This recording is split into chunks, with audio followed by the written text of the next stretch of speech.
Πάντα με ενδιέφερε πώς τα πράγματα μπορούν να πάνε μαζί, σαν ένα παζλ, όπου τα στοιχεία συμπληρώνουν το ένα το άλλο, πώς είναι δομημένα τα πράγματα γύρω μου.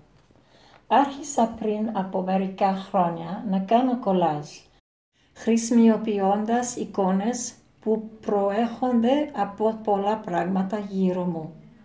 Λοιπόν, από πού είναι η εμπνεύση για τα κολάζ που κάνω?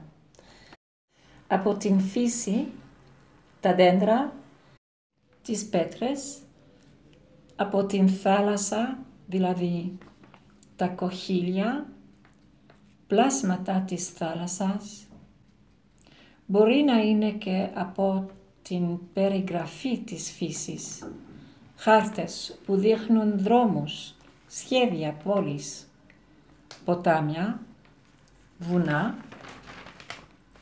παγετώνες. Κάποιες φορές θα μπορούσε να είναι από φωτογραφίες των σύννεφων, του νερού από την θάλασσα ή από τις λίμνες ή ακόμα και από τροφή ή από μια λεπτομέρεια του δρόμου όταν περπατάω.